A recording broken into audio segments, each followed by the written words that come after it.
கட்டு சபரிமலைக்கு கல்லும் முள்ளும் காலுக்கு மெத்தை சுவாமியே ஐயப்போ ஐயப்போ சுவாமியே.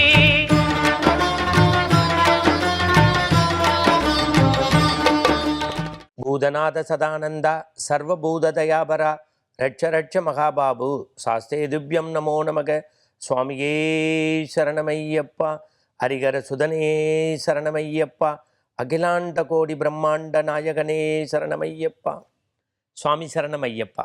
ஆன்மீக அன்பர்களே, தரிசனம் டிஜிட்டல் நண்பர்களே, நாள்தோறும் இனி இந்த மகர ஜோதி காலத்தில், மகர சங்கராந்தி காலத்தில், நம்முடைய இந்த கார்த்திகை மாதம் முழுவதும் மட்டுமல்ல, நடை திறந்திருக்கக்கூடிய இந்த மண்டல விரத காலத்தில் ஐயப்பனுடைய பெருமைகள், ஐயப்பனுடைய வரலாறு, ஐயப்பனுடைய அவதார நோக்கம், இருமுடியினுடைய சிறப்பு, கன்னிசாமியினுடைய பெருமை, குருசாமியினுடைய பெருமை என்று பல்வேறு விஷயங்களை தொகுத்து உங்களுக்காக நம்முடைய தரிசனம் டிஜிட்டலில் நாள்தோறும் வழங்க இருக்கின்றோம். இனி ஒவ்வொரு நாளும் உங்களை மகிழ்விப்பதற்கு, இல்லத்தில் இருந்தபடியே நீங்கள் சபரிமலைக்கு பேருந்தில் ஏறாமல், தொடர்வண்டியில் ஏறாமல், விமான பயணம் மேற்கொள்ளாமல், இருந்த இடத்திலிருந்தே எல்லாம் வல்ல கலியுக வரதன், கண்கண்ட தெய்வம், எல்லாம் வல்ல பந்தளத்து ராஜன் ஐயப்பனுடைய பெருமைகளுடைய அருள் அவதாரத்தை எல்லாம் நம்முடைய தரிசன தொலைக்காட்சியிலே நீங்கள் டிஜிட்டலில் பார்க்க போகின்றீர்கள். அந்த வகையில் இன்றைய தினம் முதலில் நம்முடைய ஓம் ஓம் ஐயப்பா, ஒங்குருநாதா ஐயப்பா, அரணார் பாலா ஐயப்பா, அம்பிகை பாலா ஐயப்பா, ஆபத் பாந்தவ ஐயப்பா, ஆதிபராபர ஐயப்பா, இருமுடி பிரியா ஐயப்பா, இரக்கமிகுந்தவர் ஐயப்பா என்று சொல்லக்கூடிய அந்த ஐயப்பனுடைய அருள் தோற்றத்தினுடைய முதன்மை காட்சியை நாம் பார்க்க இருக்கின்றோம்.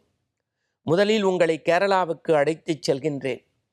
தென்றலும் தேனும் சுவைமிகு களிரும் காணாரும் ஓங்கி வளர்ந்த மரமும் சந்தனத் தருவும் கடல் முத்தும் கட்டித் தங்கமும் வீட்டிற்கு ஆவணங்களும் வேட்டைக்கு வேங்கையும் நிறைந்திருக்கக்கூடிய இயற்கை தேசம் மட்டுமல்ல, இறைவனின் அருள்கொடை தேசம் என்று கேரளாவிற்கு பெயர். இந்த இறைவனின் அருள்கொடை தேசம் என்று கேரளாவை அழைப்பதற்கு 2 காரணங்கள். ஒன்று, இந்த மண்ணில் அத்வைதத்தை பரப்பி ஆன்மீகத்தை நெறியோடு வளர்த்த காவி உடைக்கு புனிதம் தந்த ஆதிசங்கர பகவத்பாதா இந்த மண்ணில் அவதரித்த இடம் காலடி.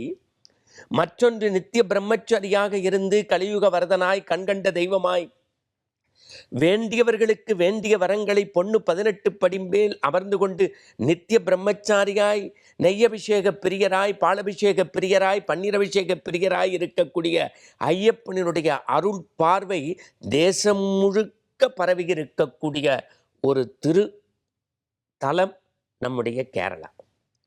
என் அன்புக்குரியவர்களே, முதலில் ஐயப்பன் ஏன் அவதாரம் செய்தார், ஐயப்பனை யாரெல்லாம் காணலாம், எப்படி சபரிமலை வழிபாடு செல்ல வேண்டும், பயணத்தில் மேற்கொள்ள வேண்டியது என்ன, பஜனை பாடல்கள் என்ன, தன்னங்கன்றை ஏன் வைக்கின்றோம், மணி ஏன் சன்னிதானத்தில் கட்டுகின்றோம், பெண்களுக்கு திருமணம் ஆவதற்கு மஞ்சள் மாதாவில் ஏன் சட்டை எடுத்து வருகின்றோம், ஏன் பாவ மன்னிப்பு கேட்கின்றோம், ஏன் கூட்டு வழிபாடு என்று போக போக ஒவ்வொரு நாளும் நாம் தெரிந்து கொள்ள இருந்தாலும் கூட, இன்றைக்கு முதல் நாளில் நாம் தெரிந்து கொள்ள வேண்டியது, உலக வரைபடத்தில் சிறப்பு தரிசன வழிபாடு இல்லாமல், அது சாதாரணமான குப்புசாமி ராமசாமியில் தொடங்கி ஒரு தேசத்தின் ஜனாதிபதியாக இருந்தாலும் 18 படிகளை மிதிக்க வேண்டுமென்றால் தலையிலே இருமுடி சுமந்து பொய்யின்றி மெய்யோடு ஐயனை காண நெய் கொண்டு போக வேண்டும். அப்பொழுதுதான் சின்ன கடுத்த பெரிய கடுத்த சுவாமியை வணங்கி பொண்ணு 18 படியை மிதித்து ஹரிகரசுதன் ஆனந்த சித்தனுக்கு நெய்யபிஷேகம் செய்ய முடியும். இந்த உலகத்தில் சிறப்பு கட்டணம் இல்லாத ஒரே வழிபாடு ஐயப்ப வழிபாடு. வீட்டுக்குள் இந்துவாக, இஸ்லாமியராக, கிறிஸ்துவராக இருந்தாலும் உலகத்தில் மனிதனாகவும் இந்தியனாகவும் வாழ கற்றுக் கொடுத்த வழிபாடு ஐயப்ப வழிபாடு. லட்சோப லட்சம் இந்துக்கள் வழிபடக்கூடிய ஐயப்பனுக்கு இன்றைக்கும் எரிமேலியில் பேட்டை துள்ளி வாபருக்கு சாம்பிராணி இட்டு வாபரை தொழுதுதான் பெரும்பாதையில் நடைபெறுகின்றார்கள். இன்றைக்கும் ஹரிகரசுதன் ஐயப்பன் இரவு நேரத்தில் உறங்கச் செல்வதற்கு முன்பு, பள்ளி அறையில் படித்து உறங்குவதற்கு முன்பு ஹரிகராசனம் கிறித்துவ சமூகத்தில் தோன்றிய இயேசுதாசினுடைய வெண்கல குரலில்தான் ஒழிக்கப்படுகின்றது. இப்படி சமதர்மத்தை வலியுறுத்த வழிபாடு ஐயப்ப வழிபாடு. இந்த மண்ணில் மக்கள் நன்மை பெறுவதற்கான வழிபாடு ஐயப்ப வழிபாடு. பெண்மைக்கு ஏற்றம் தந்த வழிபாடு ஐயப்ப வழிபாடு. ஜாதி சமய இன வேறுபாடு இன்றி எல்லோரும் ஓர்குலம் எல்லோரும் ஓர் நிலை என்கின்ற வலியுறுத்தக்கூடிய இந்த ஐயப்ப வழிபாட்டின் பெருமைகளையும் ஆனந்தத்தையும் அற்புதத்தையும் இனி நாள்தோறும் தரிசிக்க இருக்கின்றோம். உங்கள் தரிசனம் தொலைக்காட்சி வாயிலாக. என் ஆன்மீக அன்பர்களே, ஐயப்ப பக்தர்களே, ஒரு குருசாமி துணை கொண்டு எப்படி நீங்கள் படிப்படியாக ஏறிச் செல்வீர்களோ அப்படி தரிசனம் டிஜிட்டலில் இனி நாள்தோறும் இந்த ஐயப்ப வழிபாட்டினுடைய பெருமை, ஐயப்பனுடைய சிறப்பு, பயணம் மேற்கொள்ளக்கூடிய முறை, பஜனைகள் இவை எல்லாவற்றையும் தெரிந்து புரிந்து அறிந்து கொள்வதற்கான தரிசனம் டிஜிட்டல் தொலைக்காட்சியின் பிரத்யேக ஏற்பாடுதான் சுவாமி சாமி ஐயப்பா சரணம் சரணம் ஐயப்பா. பாருங்கள், பலருக்கும் பரப்புங்கள். நாளை கதையிலிருந்து தொடங்குவோம். சுவாமியே சரணம் ஐயப்பா.